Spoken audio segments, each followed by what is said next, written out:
Olá, vamos iniciar nosso curso de Fisiologia Vegetal, iniciando pelo capítulo 1, Arquitetura da Célula e do Vegetal. Aqui nós vamos rever conceitos, funções, a organização das células, né, da planta como um todo, coisa que já foi vista em outras disciplinas, e aqui a gente vai só rever para poder nos auxiliar para estudar os processos que acontecem dentro da planta, mas relacioná-los com o local onde acontece, com as organelas, com as estruturas, com os órgãos das plantas.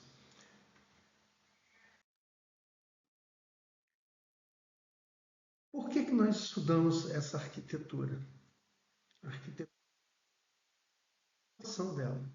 Porque tudo isso está relacionado com as funções que nós vamos estudar. Tanto as funções fisiológicas, como as bioquímicas, como as moleculares das plantas. Então, a estrutura ela influencia na troca gasosa da folha, que é fundamental para a fotossíntese, influencia na condução de água dentro do xilema, a água sobe pelo xilema, levando os nutrientes, influencia a fotossíntese lá dentro do cloroplasto, afinal de contas, o cloroplasto está dentro da célula. E essa passagem de luz, ela depende do filtro, que é a espessura da folha, são as células que estão aí contidas, o transporte de íons através das membranas. A membrana celular é que faz esse filtro entre a parte externa e a interna, permitindo que os íons entrem de uma forma organizada e seletiva. As rotas de transdução de sinal envolvendo luz e hormônios, que são aquelas rotas que envolvem esses hormônios responsáveis pelo crescimento, pelo desenvolvimento da planta, pelo abrir e fechar de estômatos e tudo mais. E a expressão gênica durante o desenvolvimento. Que horas que os genes do florescimento vão ser acionados? Que horas os genes da maturação ou da senilidade das folhas vão ser acionados? Tudo isso depende também da arquitetura das plantas. Então, todas essas funções elas dependem diretamente das estruturas dos vegetais. E nós temos um cladograma mostrando as relações evolutivas entre os vários membros, né, de grupos de plantas e os parentes próximos. Então, nós temos inicialmente as algas, né, vermelhas, depois as verdes, 1.200 milhares de anos atrás, então são 1.200.000 anos, onde aparecem os cloroplastos e elas começam, então, as algas a fazer fotossíntese. Depois nós temos os musgos, né, as antocéanas e hepáticas,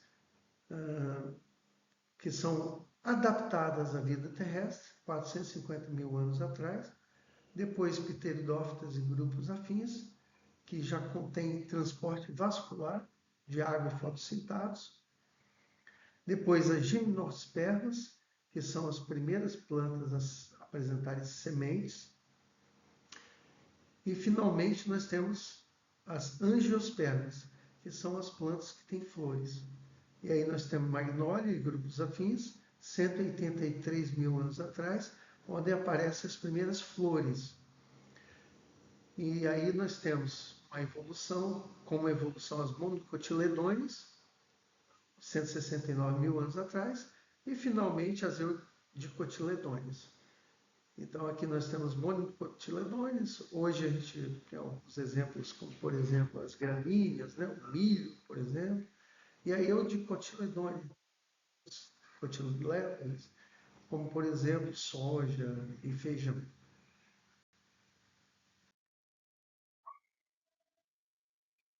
Aqui nós temos uma representação esquemática do corpo de uma eudicotiledônea. Então, se a gente pegar a planta e fizer alguns cortes, aqui nós vamos ter um pequeno corte que mostra o ápice da planta, E aqui no ápice da planta nós temos os primórdios florais e o meristema apical. O meristema é onde tem as células que estão em franca reprodução e que não tem uma diferenciação ainda, elas não são órgãos, né? Mas estão apenas sendo reproduzidas para depois se diferenciarem. Esse corte aqui é de uma folha, então essa parte da folha nós vamos ver no outro slide, é um pouco ampliada. Aqui um corte do caule e um corte da raiz. Temos aqui então no corte uma ampliação para facilitar a visualização. Os primórdios foliares, eles são pequenos folíolos, né? Isso aqui é o ápice da planta, esse corte aqui. E aqui o meristema, onde tem as células em franca duplicação, em franca reprodução, e que vão se diferenciar depois.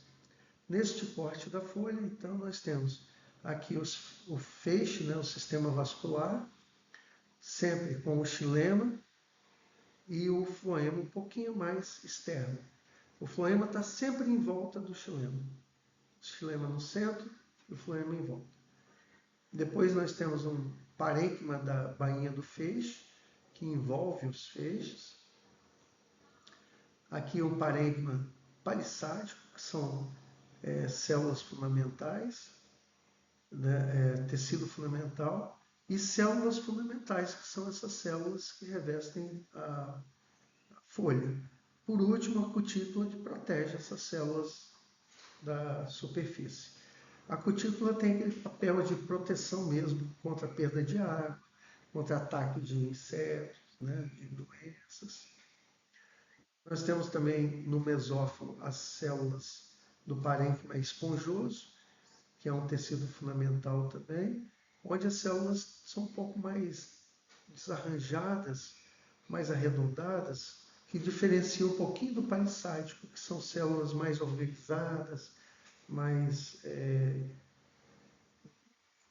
bem posicionadas. Finalmente, nós temos o estômago, com as suas duas células guarda, e o estômago é responsável, então, pela troca gasosa. Tanto entra CO2 para a câmara subestomática, que fica logo acima do estômago, e eu estou falando de um estômago na parte de baixo da folha, né? Tanto entra CO2, como também sai o oxigênio proveniente da fotossíntese. Aqui mais uma camada de células fundamentais. E por último, a cutícula. Corte do caule, nós podemos ver as células no centro do caule, que é o cerne do caule, que aí é chamado de medula. Depois nós temos células na parte mais externa, que é o córtex, que é o sistema fundamental. E por último nós temos as células de fora, que é a casca do caule, que é a epidérmide. E no sistema vascular nós temos essas células marrom, que é o xilema, por onde sobe a água com os nutrientes, e ele só sobe para a planta. Nós temos uma parte intermediária entre o xilema e o floema chamada de câmbio vascular. Câmbio significa mudar. Então passa dos vasos do xilema para vasos, esses azuisinhos aqui, do floema. O floema já não tem direção, vai para a planta inteira. Vai para um lado, vai para o outro, vai para cima, vai para baixo e leva água e os fotossintatos, né? Leva os açúcares, leva os aminoácidos e alguns nutrientes. Hormônios também. Esse corte de baixo, que é o da raiz, tem pequenas diferenças do caule. Ele tem inicialmente no centro o xilema, depois essas células azuis, o floema, entre elas o câmbio vascular. Em torno dos feixes nós temos um periciclo. Periciclo é um meristema de ramificação. Depois nós temos um parênquima cortical, que são células fundamentais também. E por último, a epiderme. E os pelos radiculares, que são oriundos dessas células. Os pelos radiculares são os responsáveis pela maior parte da absorção de água e nutrientes, né? E essa água e nutrientes vão sendo conduzidos pelas células do córtex, né? E chegam até as células do xilema. Nessa foto um pouquinho macro, né, do ápice da raiz, nós, além de vermos o meristema apical da raiz, nós vemos a coifa. A coifa é a pontinha, que é mais rígida, que ajuda a raiz a romper as partículas do solo. Essa parte do meristema é a parte onde há maior fluidez de solutos, né? Ou água e nutrientes, eles conseguem atravessar e entram nessa região. Depois do meristema apical, nós temos já uma organização tal que já não permite mais entrada de nutrientes e água pela lateral e há apenas transporte. Então, a água e o nutriente entram na pontinha da raiz, mas não na pontinha coifa, entra um pouquinho depois. Então, essa parte do crescimento da raiz é fundamental para a absorção de água e nutrientes, porque é aí onde ocorre a maior quantidade de absorção de água e nutrientes. Aí nas células nós temos algumas estruturas que são fundamentais. A primeira delas é a parede, de fora para dentro, que é rígida, que é responsável por dar aquela rigidez da célula, como se fosse o pneu de um carro, né? O pneu e aqui dentro a membrana plasmática, que é responsável para manter a integridade do citoplasma. E o que tem do citoplasma para sair ou para entrar, né, os nutrientes, tudo passa pela membrana. Então a membrana é como se fosse a câmara de ar do pneu. Aqui dentro da célula, depois a gente vai esmiuçar mais, nós temos o vacúolo, que é sempre a parte maior de uma célula vegetal, que diferencia de uma célula animal. Temos o núcleo, que é responsável por toda a gestão do DNA, né? Por tudo que acontece na planta, e o retículo endoplasmático e o plasmodesmos. O plasmodesmos aqui mostra claramente a comunicação de uma célula com outra. É como se fosse um tubo, um túnel, ligando uma célula a outra. Aqui a gente consegue ver a micrografia, né? Onde você vê a membrana plasmática, a conexão citoplasmática, o eixo central e o desmotubo, para entender assim como é que é o plasmodesmo olhando dentro do tubo. E essa parte aqui mostra a comunicação de uma célula com a outra através do plasmodesmo.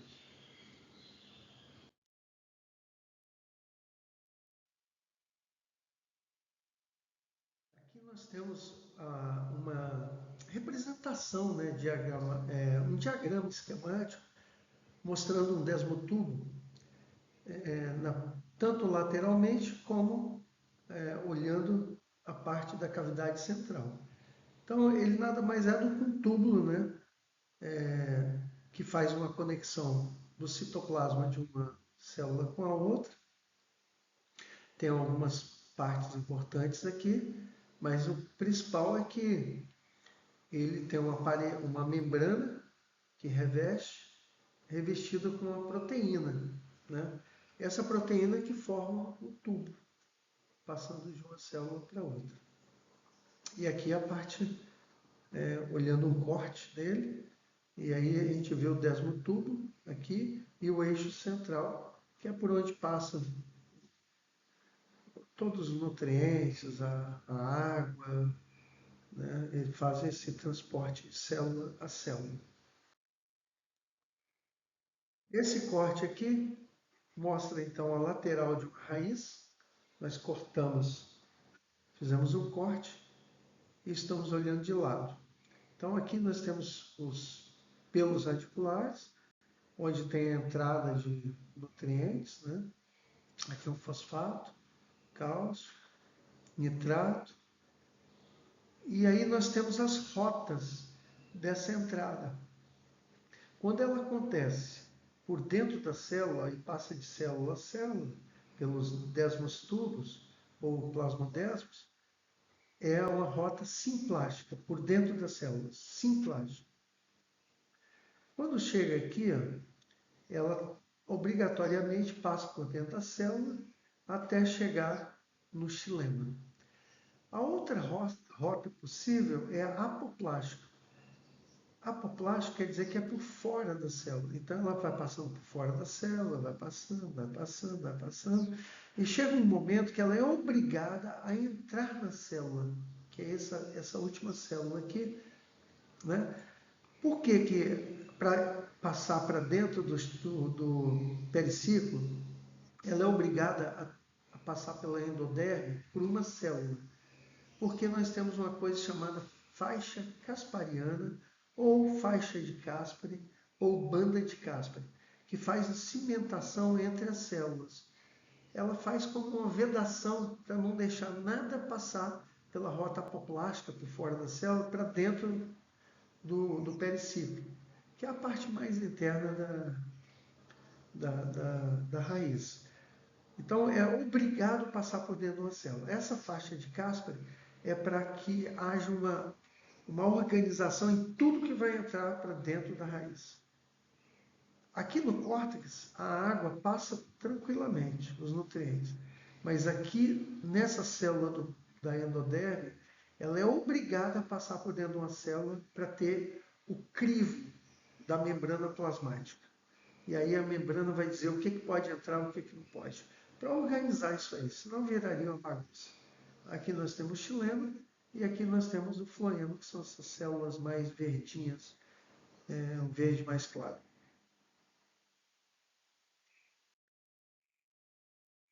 Aqui nós temos o crescimento primário a secundário do caule. Então, o que é verde é primário. O que é marrom é secundário. Então, nós temos aqui aquela distribuição, né? A medula, o xilema, o floema, o câmbio, o córtex e, finalmente, a epiderme. As coisas vão evoluindo, então, o câmbio vascular, ele se liga, forma uma ligação completa, né? Aí você tem o câmbio fascicular e interfascicular, que é entre as células. Essa formação dá origem a um xilema secundário e aqui um floema secundário. Então nós temos formação do floema secundário e do xilema secundário com esses raios. E aí você tem a origem de um novo feixe vascular, tanto de xilema como de floema. Isso gera um novo sistema vascular, por exemplo, a cada estação. Por exemplo, tem uma estação seca. No próximo ano, na estação primaveril, você vai ter a ampliação desse sistema vascular para uma nova geração. Então, quando você corta o caule, você vê vários anéis, que são nada mais, nada menos do que a ampliação desses feixes vasculares e o crescimento ao longo dos anos, sempre para a parte externa do caule. E por último, a parte que é rompida, né, que é essa epiderme. Aí a gente vê muitas plantas parte da casca, quando elas vão crescendo, vai rompendo e vai perdendo. Aqui é o crescimento primário e secundário da raiz. Então é muito semelhante ao que acontece no caule, onde você tem um xilema secundário sendo formado, aqui, ó, essa parte aqui toda, e um floema secundário. E a perda também da raiz. E a raiz, muitas plantas você vê a raiz perdendo a casca para formar anéis. Se você cortar uma raiz mais antiga, ela vai estar com vários anéis do centro para a periferia dela, formando os anéis ano a ano. Nós temos a célula, né, revendo algumas organelas, então a gente vai rever organela a organela, lembrando sempre que as organelas, elas têm sua função, são muitas funções, nem sempre uma organela faz a mesma função ou única função, às vezes ela faz várias funções, né? Então vamos começar de dentro para fora, pelo núcleo. Nós temos o núcleo onde tem o controle e o armazenamento do material genético. No próximo slide, tudo isso que eu falar vai estar nessa ordem, exatamente como eu estou explicando agora.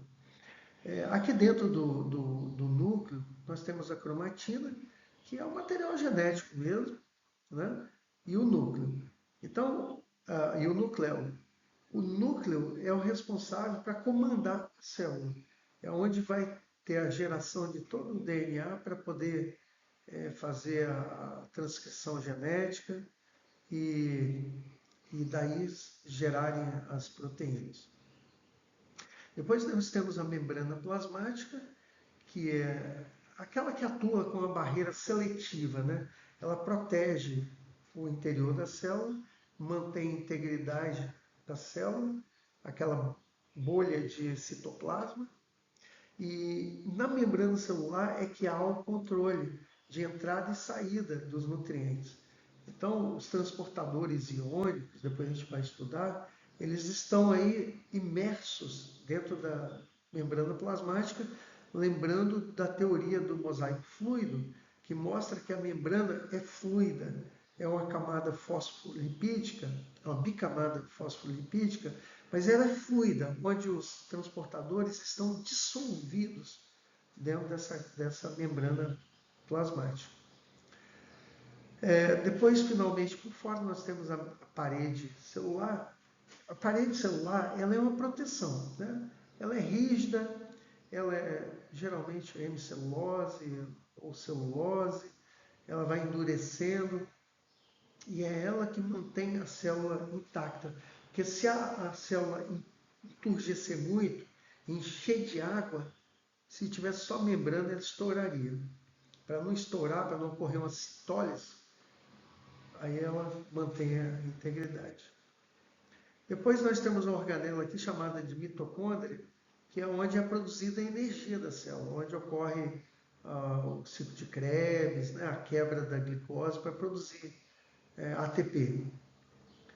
Nós temos também uma organela fundamental na célula, que é o vacúolo, que é a maior organela da célula. Geralmente o vacúolo, em alguma célula, toma conta da célula toda. Que é aí no vacúolo que tem a água para manter a pressão de turgor, para manter a célula cheinha. Nos vacúolos, a maior parte deles armazena nutrientes, alguns tipos de vacúolos armazenam açúcares, né? Eles são responsáveis pelo esse balanceamento do pH também. Ocorre digestão de algumas substâncias que são estranhas à célula. Os pigmentos estão dentro deles, né, para dar cor às pétalas, por exemplo. Alguns desses vacúolos contêm alguns nutrientes que fazem a proteção da planta contra os patógenos, contra os herbívoros. Depois nós temos o retículo endoplasmático, que está nessa região aqui, que é responsável, tem dois retículos, né? O rugoso é pela síntese de proteínas, porque os ribossomos que estão nele é que fazem a síntese de proteína. E o liso, que é responsável pela síntese de lipídios. Então, o retículo endoplasmático liso, além de metabolismo de lipídios, também faz o metabolismo de carboidratos. E armazena também cálcio, faz desintoxicação da célula também. O peroxissomos, né?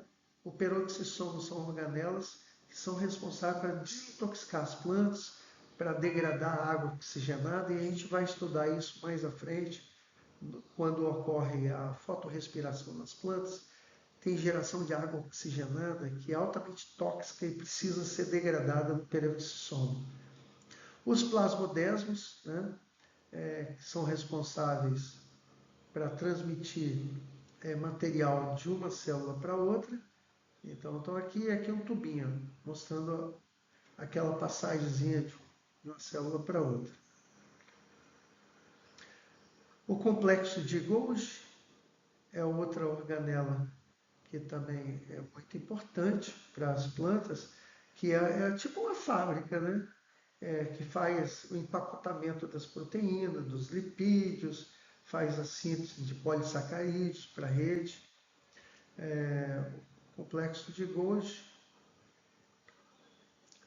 Então, essa organela importante que faz um acabamento de tudo que foi sintetizado dentro da planta, aqui no complexo de Golgi. Temos a organela que nas células vegetais é fundamental, é das mais importantes que tem, que é o cloroplasto, que é onde acontece a fotossíntese. Ele possui algumas partes que nós vamos estudar, né, onde tem toda a acepção de luz e a conversão química da energia da luz em energia química mesmo dentro dos compostos. E, finalmente, os ribossomos, que eu já falei lá atrás no artigo endoplasmático rugoso. Os ribossomos são essas pontinhas vermelhinhas aqui, que são responsáveis pela leitura, pela fabricação do RNA mensageiro, para fazer a produção das proteínas. Aqui nós temos a descrição de tudo que a gente falou anteriormente. Nesse slide, a gente pode ver um pouquinho mais detalhado a membrana plasmática. A membrana plasmática é feita de uma bicamada fosfolipídica, uma cabeça fosfática e uma cauda lipídica. Então, cabeça fosfática, aqui o fosfato, e a cauda lipídica. Essa cabeça fosfática, ela é polar, tem polaridade. E essa cauda lipídica, ela é apolar. Dentro da membrana, que ela é fluida, né? Lembra da teoria do slide fluido? De Singer e Nicholson, de 1972. Essas proteínas, elas atravessam essa membrana. A maior parte delas são transportadores iônicos, que transportam íons de dentro para fora, de fora para dentro. E algumas são como túbulos, né? Que são os transportadores iônicos de alta velocidade, chamadas também de transportadores de baixa afinidade. Esses canais iônicos ou transportadores de baixa afinidade têm entrada muito rápida de nutrientes ou de água. Se for de água, são chamados de aquaporinas. Então, aqui, como eu falei, ó, região hidrofílica, que é a polar, região hidrofóbica, que é a apolar. Nós temos um detalhamento um pouquinho maior dessas proteínas. Vejam que elas são proteínas ancoradas na membrana. Algumas atravessam a membrana e algumas delas são responsáveis para interpretar sinais. É como se fossem as anteninhas que vêm o sinal, né, para entender o que vai acontecer com aquela célula. Aqui nós temos um tecido dérmico, né, da folha de uma Eudicotiledônia. Nós já estudamos isso nos primeiros slides. E aqui nós destacamos as fotos ou micrografias, né, que são fotos microscópicas, mostrando que a cutícula é como se fosse aqueles puzzles, né? Aqueles mosaicos que a gente vai montando para montar uma gravura. Aqui alguns pelos ou células epidérmicas, né? Aqui o estômago, que é formado pelas células guardas, que é responsável pelo transporte de gases, a entrada de CO2, saída de O2 e água também, né? O vapor da água passa todo, assim, grande parte, a maior parte, pelos estômagos, né? Bom, nesse slide a gente vê essa figura 1.34, vocês podem sempre remeter essas figuras aqui e ler lá no Tay-Zeiger, que estão mais bem detalhadas. Mas aqui é mais para a gente conhecer as células, elas foram coradas, né? Usaram corantes para destacar algumas organelas. Então, essa primeira organela aqui foi tirada a foto, corados os retículos endoplasmáticos. Veja como que eles estão, como um retículo mesmo na célula.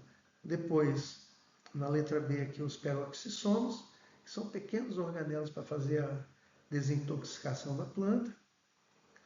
Na letra C nós temos os cloroplastos, e temos bastante, né, dentro da célula. Por último, nós temos as mitocôndrias, onde é produzida a energia da célula. Aqui nós temos uma identificação, um diagrama de células, mostrando que os vários vacúolos podem se unir e formar um grande vacúolo. E alguns idioblastos, né, que nada mais são do que células que diferem das demais. Idioblastos. Elas fazem essa diferenciação. As células dos feixes, né? Essa primeira aqui são células do floema, elas têm uma célula companheira que faz essa troca, né? Passa de uma célula para a célula companheira, o fotossintato, e depois ele passa para dentro da célula do floema para ser redistribuído na planta. Aqui nós temos células do xilema, que tem algumas estruturas dentro delas que nós vamos estudar depois, quando a gente estudar o transporte de água dentro da planta, sabendo que o xilema, a água só sobe. E aí essas estruturas, né, pontuações, os traqueídeos, todas essas estruturas são responsáveis para ajudar a água a ascender na planta. E aí é um complexo um pouquinho mais detalhado, que eu preciso ter um capítulo especial para isso, e nós vamos ter. Os traqueídeos geralmente têm estruturas, essas estruturas que parecem a traqueia da gente, por isso que eles são chamados de traqueídeo.